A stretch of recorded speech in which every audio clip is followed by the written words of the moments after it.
En el almuerzo del Día de la Madre, llegué con flores frescas, su perfume favorito y una carta que me tomó horas escribir. Pero todo cambió en un instante. Cuando salí a la parte trasera de la casa, vi que lo que le había traído estaba metido en una bolsa de basura negra junto al garaje. Me fui antes de que terminara la reunión, y al día siguiente, comenzó a golpear la puerta sin parar. Este año pensé, aunque fuera por un momento, que las cosas podían ser diferentes. No perfectas, ni siquiera buenas, solo un poco más suaves. No sé por qué, quizá porque había estado tan ocupado trabajando que no me dio tiempo de sobrepensar las cosas. O tal vez porque hacía poco le ayudé con sus impuestos, y por primera vez en años, me dijo gracias con una voz que no sonó forzada. O tal vez fue cuando le confirmé el brunch por mensaje y me respondió con una carita feliz. No un emoji, solo los 2 puntos y el paréntesis, como los que me mandaba cuando estaba en secundaria, antes de que todo empezara a cambiar. Así que sí, me permití tener esperanza. Compré ese perfume que usaba cuando yo era niño, ese que, aunque pasaran los años, seguía llamando mi olor a cariño cuando hablaba de mí frente a los demás. Compré flores en una florería del barrio,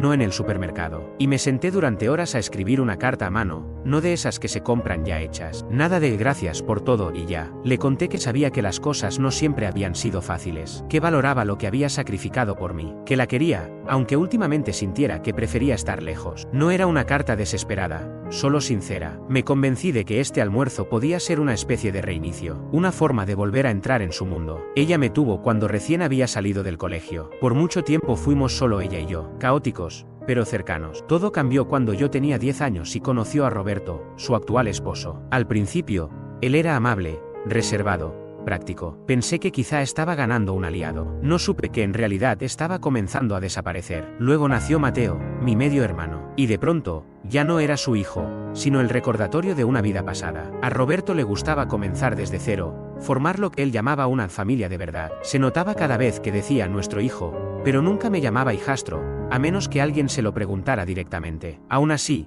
conservaba algo de esperanza. A veces uno desea tanto ser querido que ignora las señales. Así que cuando llegué esa mañana con los regalos, me sentía bien, nervioso, claro, pero también orgulloso, como si me estuviera presentando por fin como un adulto, alguien digno de estar en esa mesa. La casa se veía impecable. A mi madre siempre le han fascinado los detalles. Mimosas, servilletas de tela, tarjetas con nombres, todo muy paintes. Cuando entré, levantó la vista de la mesa. Ah, ¿viniste?, dijo, y juro que por un instante creí que lo decía en serio, que quizá, solo quizá, por fin había hecho algo bien. Le entregué las flores y el perfume. Ella lo miró como si le hubiera dado una factura que no recordaba haber autorizado. Ah, ¿lo recordaste?, dijo sin emoción. No fue un reproche, pero tampoco fue cálido. Yo simplemente asentí y sonreí. Quedaba un último regalo. Asintió levemente y volvió su atención a la mesa. Mateo hablaba sobre la universidad y cómo su profesor de economía parecía un tipo que jamás había pagado la renta. Todos rieron. Me senté. Había una servilleta doblada en mi sitio,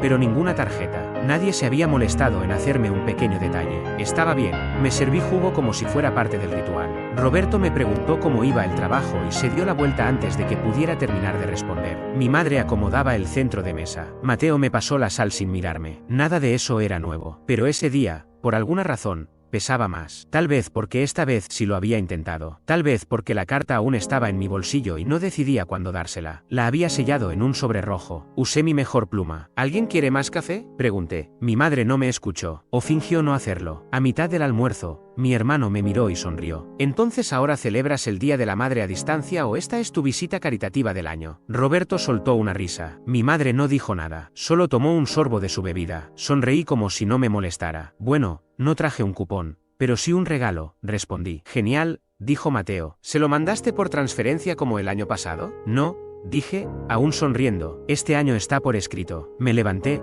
saqué la carta de mi chaqueta y la puse junto a su plato. El sobre rojo destacaba como una herida sobre el mantel blanco. Ella parpadeó como si acabara de recibir una citación judicial. Entonces Mateo bufó. ¿Le escribiste una carta de amor o qué? No, contesté, solo es una carta de agradecimiento. La mesa quedó en silencio un instante. Luego alguien pidió la mantequilla. Después del brunch, ayudé a recoger. Llevaba una pila de bolsas de basura cuando noté que ya las habían llevado al garaje. Apenas habíamos terminado de comer. Quizás solo quería mantener todo en orden. A ella le gusta tener todo limpio. Salí a tirar unas servilletas. La puerta del garaje estaba entreabierta y entraba la luz justa como para iluminar los contenedores del fondo. Y ahí lo vi, el perfume, todavía en su caja, las flores, inclinadas como si las hubieran dejado caer sin pensarlo, y el sobre rojo, el mío, aún cerrado, apoyado contra una bolsa de basura negra. Toda mi entrega, descartada. Me quedé quieto, mirando. No sentí rabia, más bien, una especie de calor subiéndome por el cuello, asentándose tras los ojos. No lloré,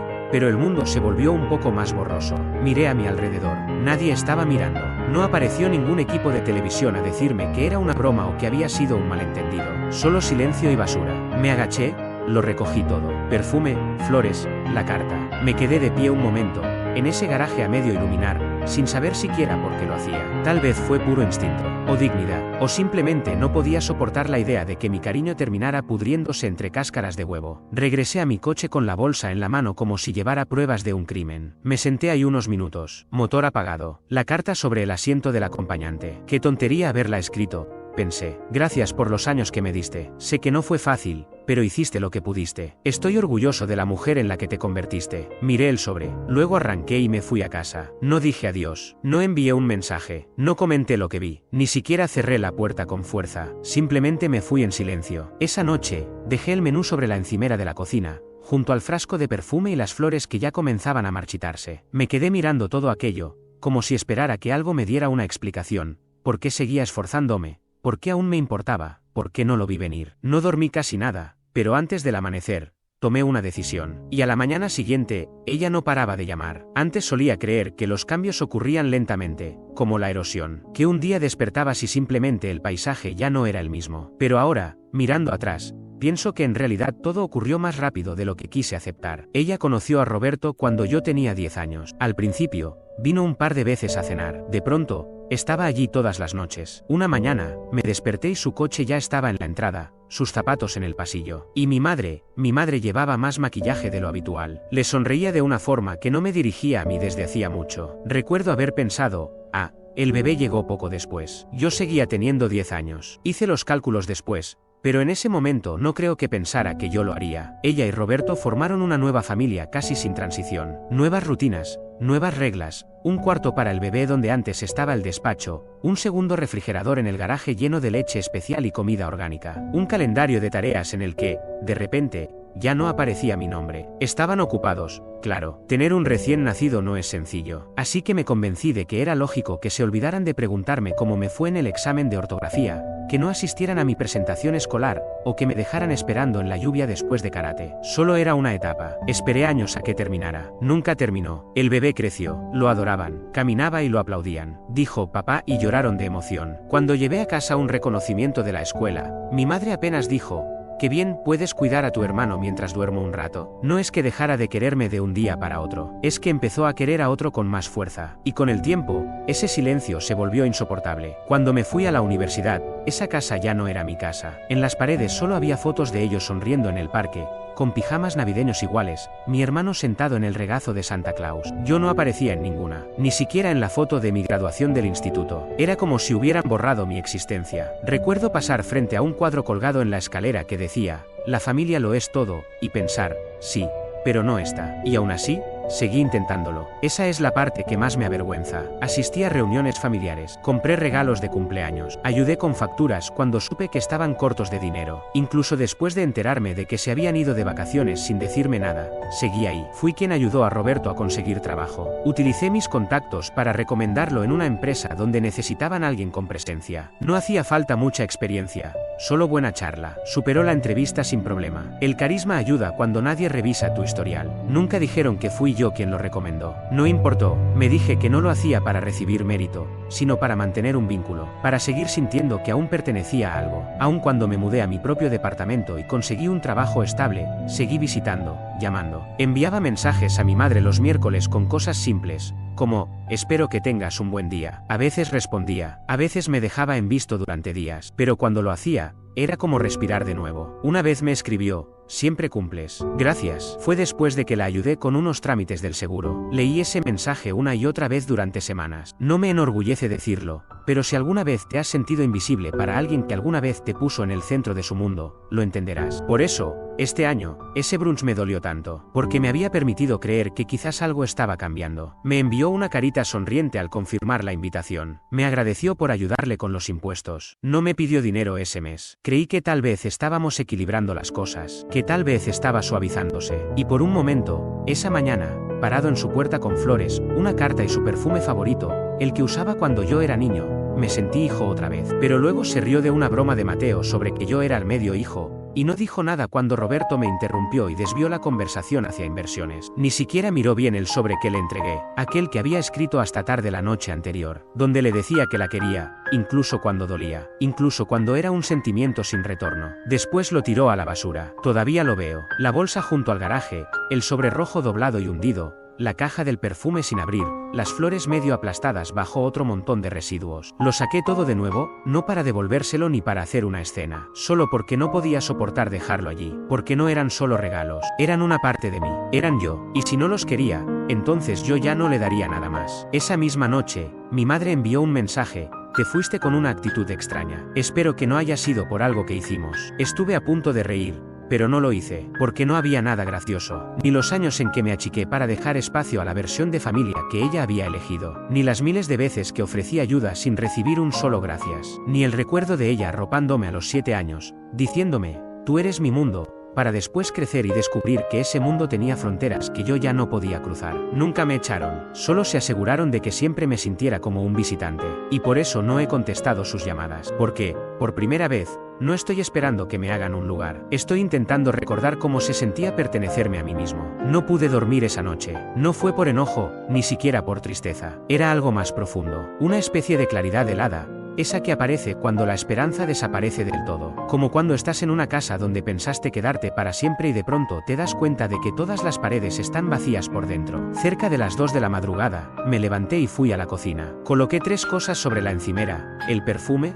las flores y el menú. Viéndolos así, alineados bajo la tenue luz de la lámpara, parecían más pequeños, apagados, como restos de una versión mía que ya no reconocía. Me quedé mirando un buen rato un sobre arrugado que asomaba entre la basura. Seguía sellado. No lo abrí. No hacía falta. Sabía perfectamente lo que decía. Encendí la laptop. Primero, los servicios públicos. Ingresé a las cuentas que llevaba pagando en silencio: luz, gas, agua. Programé los últimos pagos del mes. Luego eliminé mi nombre de todo y cancelé las domiciliaciones automáticas. Después abrí la cuenta universitaria que había ofrecido usar para ayudar a mi hermano con el próximo semestre. La transferencia aún no se había realizado. Estaba agendada para el día 15. La anulé. Un correo de confirmación me lo confirmó. Entonces redacté un mensaje dirigido a mi madre. Asunto: sobre el Día de la Madre. Cuerpo: solo para avisarte que dentro del sobre que te di había efectivo. Era para la matrícula de Mateo. Pensé que sabrías qué hacer con él. Espero que no se haya perdido. Presioné enviar. Apagué el equipo. Preparé un té que nunca me tomé y me senté en silencio. Dejarla con la incertidumbre me aliviaba más que gritarle. Y como si lo hubiera sabido, a las 8:12 de la mañana empezaron los mensajes. ¿Qué quieres decir con efectivo? Decía el primero. No vi ningún sobre. ¿Es en serio? ¿Cuánto había? Voy a revisar ahora mismo. Después vinieron las llamadas, una tras otra. La pantalla se encendía y se apagaba. Mensajes de voz acumulándose como pequeñas tormentas. No respondí. La dejé en su ansiedad. Quería que reviviera cada paso mentalmente, que se preguntara cuánto había tirado, literal y simbólicamente. Claro que no era verdad. No había dinero, pero ella no lo sabía. Y ahora, cada vez que pensara en esa bolsa de basura, sentiría el peso de haber arrojado algo que podía haber sido importante, incluso redentor, y ya era demasiado tarde. Alrededor del mediodía, fue Roberto quien me escribió. Estás actuando como un niño. Esto es serio. ¿Puedes decirnos si es una mentira? Estuve a punto de responderle con un simple pregúntale al camión de la basura, pero dejé el móvil en silencio y seguí con mi día. Me faltaba un paso. Abrí mis contactos y seleccioné a 3 personas a quienes yo mismo le había presentado a Roberto. Socios potenciales,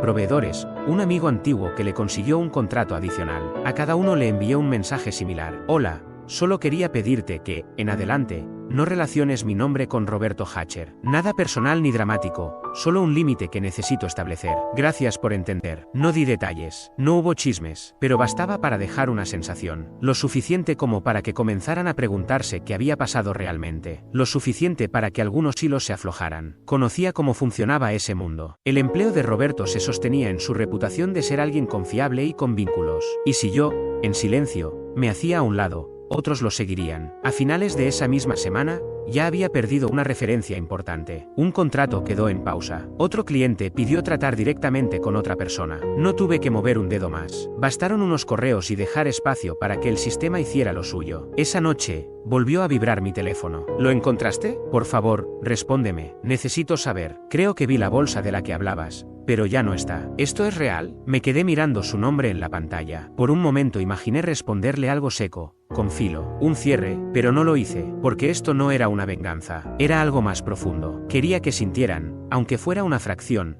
del peso que yo llevaba desde los 10 años. Desde que pasé de ser alguien importante para ella a ser un estorbo que debía desaparecer. Era eso lo que buscaba, que el silencio les mostrara lo que llevo intentando decirles desde hace años. No se puede eliminar a alguien de tu vida y esperar que ese alguien se mantenga fiel. Sé que mentí, sé que el sobre no existía, pero el dolor, el vacío, el abandono, eso sí era real. Y por primera vez, no podían ignorarlo. Esa noche, mi madre me dejó un mensaje de voz. Su voz temblaba, aún no lloraba, pero la desesperación se colaba en cada palabra. Por favor, llámame. No sabía, no lo vi, nunca lo habría hecho si hubiese sabido que había en ese sobre. Solo llámame, ¿sí? Lo siento, por favor. No dijo lo siento como quien lo siente de verdad. Lo dijo como alguien que ha perdido algo valioso y no puede recordar dónde lo dejó. No he contestado. A la mañana siguiente, mi tía me envió un mensaje. Me dijo que mi madre la había llamado llorando, que estaba destrozada. También me acusó de estar siendo cruel, distante, difícil. Pero el mensaje de mi tía solo decía una línea: si fuera tú,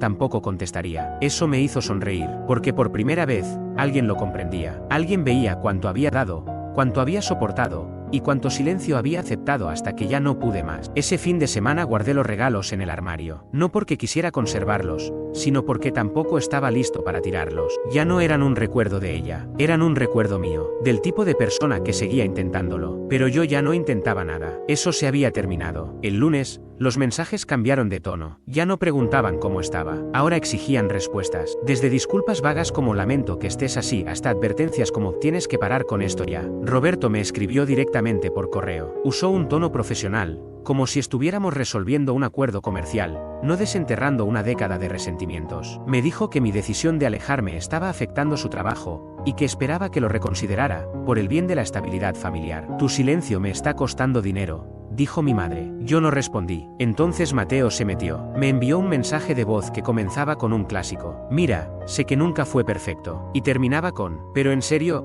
¿vas a arruinarle la vida a mamá por una tontería? Casi me reí. Una tontería. Claro, ese había sido el problema toda la vida, ¿no? Me trataron como si yo fuera eso, un estorbo, algo que era mejor guardar en una caja y empujar al fondo del altillo para no arruinar el cuadro familiar. Pero ahora que no estaba, ahora que dejé de colaborar con la fachada, resulta que no sabían cómo seguir. Y aún así, no dije nada, no me regodeé, no hice publicaciones pasivo-agresivas, no mandé un texto largo con cada cosa que me dolió, simplemente dejé de fingir. Y eso los desquició. Al final de esa semana, mi madre apareció en mi oficina sin previo aviso, ni una llamada, ni un mensaje. La recepcionista me contactó como si hubiera una emergencia. Bajé y la encontré en el vestíbulo, vestida con un blazer claro y tacones que resonaban con cada paso. No sonrió. ¿Podemos hablar?, me dijo mientras caminaba hacia la salida. Salimos a la calle. No preguntó cómo estaba, no ofreció disculpas, fue directo al ataque. Has avergonzado a esta familia, disparó. Has dejado en ridículo a tu hermano. El puesto de Roberto pende de un hilo, ¿entiendes lo que eso significa? Lo entiendo perfectamente, le respondí, sin alterarme. Me miró fijamente, endurecida. Todo esto lo haces por rencor,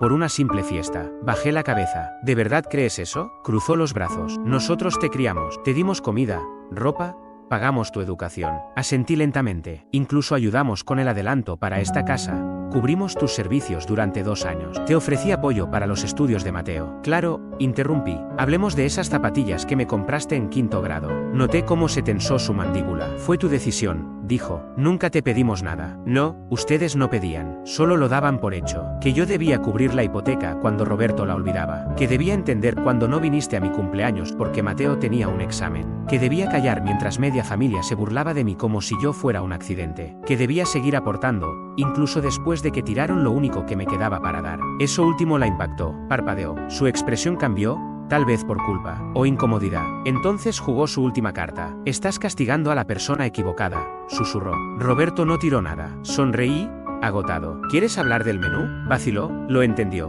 Lo vi, mamá, le dije. En la bolsa de basura, al lado del garaje. Dio un paso atrás. Su cara perdió firmeza. Murmuró. No lo sabía, pensé que te lo habías llevado. ¿No estabas segura? No fue mi intención. Nunca lo es. No grité, no hice una escena, solo la dejé escucharlo. No pienso seguir actuando solo para que tú te sientas mejor, le dije. No voy a arreglar este desastre. Y si Roberto tiene que explicar cómo consiguió ese puesto, ya no es asunto mío. Me miró como si yo fuera otra persona, como si el hijo sumiso que conocía hubiera desaparecido. Entonces lo dijo, no solo estás castigando a tu hermano, estás castigando a esta familia. Asentí, quizás esta familia debería haber dejado de tratarme como un cajero automático. Y regresé adentro, no miré atrás. 2 días después, Mateo publicó una historia vaga y melodramática sobre gente que abandona a su familia cuando más los necesita. Algunos primos le dieron me gusta, uno me escribió por privado. ¿Eso es por ti? Le respondí, probablemente. Y si es así, está bien. Poco después, Roberto empezó a perder clientes. Algunos contactos claves se alejaron. Uno de los proveedores que yo mismo le había recomendado rescindió su contrato.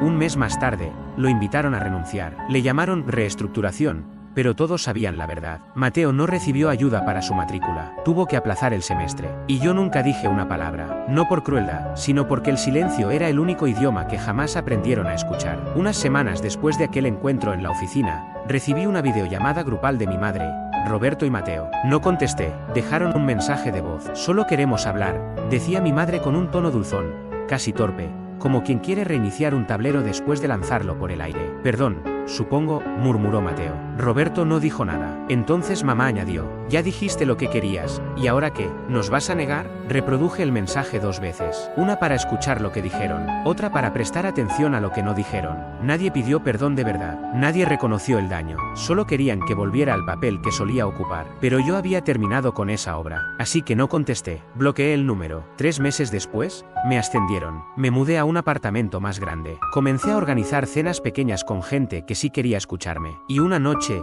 recibí un mensaje de mi madre. Vi que te mudaste. Espero que estés bien. Si algún día quieres hablar, aquí estoy. No mencionó lo que hizo, ni lo que no hizo. No preguntó cómo me sentía. Solo quería saber si la puerta estaba abierta. No lo estaba. Preparé una taza de té, salí al balcón y contemplé las luces de la ciudad. Sin ruido, sin culpa, sin interpretar un papel. Solo silencio. Y en ese silencio, por primera vez en años, me sentí realmente libre. A veces me pregunto si exageré, si debí haber soltado todo, sonreído, haber elegido un momento más amable para poner límites. Si debí haber elegido la paz en vez del silencio. Pero luego recuerdo ese garaje. Me veo ahí, sosteniendo mis regalos sin abrir, húmedos por la bolsa de basura. Recuerdo la carta que escribí temblando, intentando mostrarme vulnerable ante alguien que no dudó en tirar todo a la basura. Y entiendo que no quemé ningún puente, solo dejé de cargar con los restos de uno que se había derrumbado hace años. No me enorgullece haber mentido con el dinero, pero tampoco me avergüenza, porque, por una vez, ellos tuvieron que sentarse con la duda, con la incomodidad, con la posibilidad de que aquello que desecharon importaba más de lo que imaginaron.